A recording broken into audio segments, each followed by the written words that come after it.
علی رسول الکریم بسم اللہ الرحمن الرحیم۔ ہمارا یہ دوسرا کلپ ہے۔ پہلے کلپ میں ہم نے شب برات اور شعبان کے فضائل مناقب کے حوالے سے گفتگو کی، اور اب اس حوالے سے ہمارا یہ دوسرا کلپ ہے۔ اس میں یہ گفتگو ہے کہ اتنی عزت اور عظمت والی رات اور اتنے مقدس مہینے میں بھی کچھ لوگ ایسے ہیں کہ اللہ تبارک و تعالیٰ ان پر نظر رحمت بھی نہیں فرماتے، کہ ان کی بخشش نہیں فرماتے۔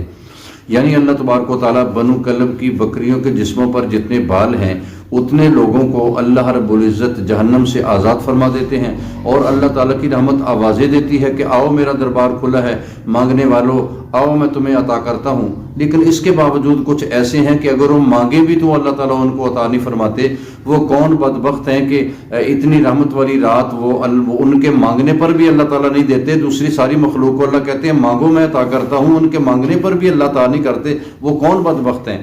تو نبی کریم علیہ السلام نے فرمایا کہ وہ لوگ ہیں، ایک مشرک،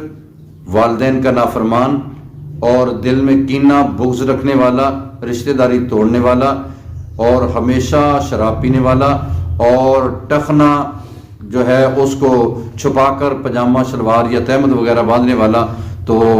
یہ ایسے کچھ لوگ ہیں کہ ان کی اس رات بھی بخشش نہیں ہوتی۔ یعنی کائنات میں سب سے بڑا ظلم جو ہے، اللہ تعالیٰ نے قرآن کریم میں فرمایا ان الشرک لظلم عظیم۔ تو یہ سب سے بڑا ظلم ہے کہ اللہ تبارک و تعالیٰ جو خالق مالک ہیں ساری کائنات کے، وہ اللہ تبارک و تعالیٰ کی ہر شان اور عظمت کے لحاظ سے اللہ تبارک و تعالیٰ پوری کائنات کے خالق و مالک عزت و بزرگی والے ہیں، تو ان کو سمجھتے ہوئے پھر بھی ان کے ساتھ کسی کو شریک ٹھہرایا جائے۔ تو اور دوسرا ہے کہ والدین کا نافرمان، جن کے ذریعے ہم کو اللہ رب العزت نے دنیا میں بھیجا، تو ان والدین نے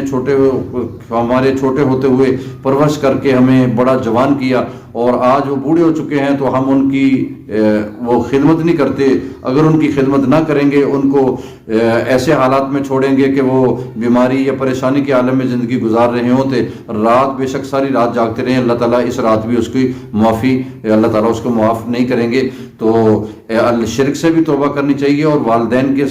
پاس بھی جا کر ان کے پاؤں پکڑ کر ان سے معافی مانگنی چاہیے، کہ ان کو راضی کرنا چاہیے تاکہ ہماری عبادتیں قبول ہو جائیں۔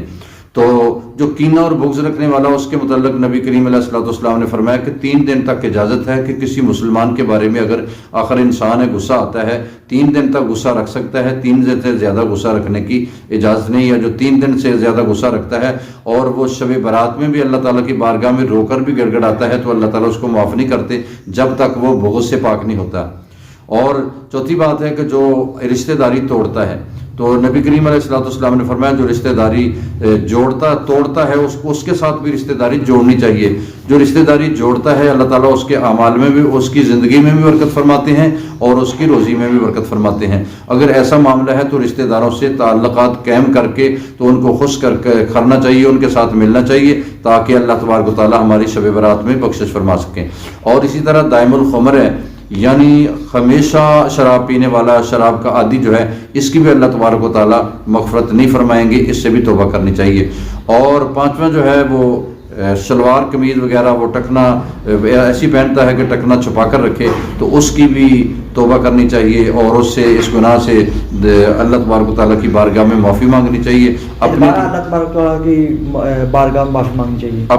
اپنی معافی، اپنے لیے معافی مانگنی چاہیے، اپنے والدین کے لیے، عزیز و قارب کے لیے، گھر والوں کے لیے، اور دوست احباب اور پوری نبی علیہ السلام کی امت کے لیے معافی مانگنی چاہیے۔ اللہ تبارک و تعالیٰ کی بارگاہ میں دعا ہے کہ ہمیں نبی علیہ السلام کی تعلیمات کے مطابق اللہ تبارک و تعالیٰ عمل کرنے کی توفیق عطا فرمائے۔ وما علینا الا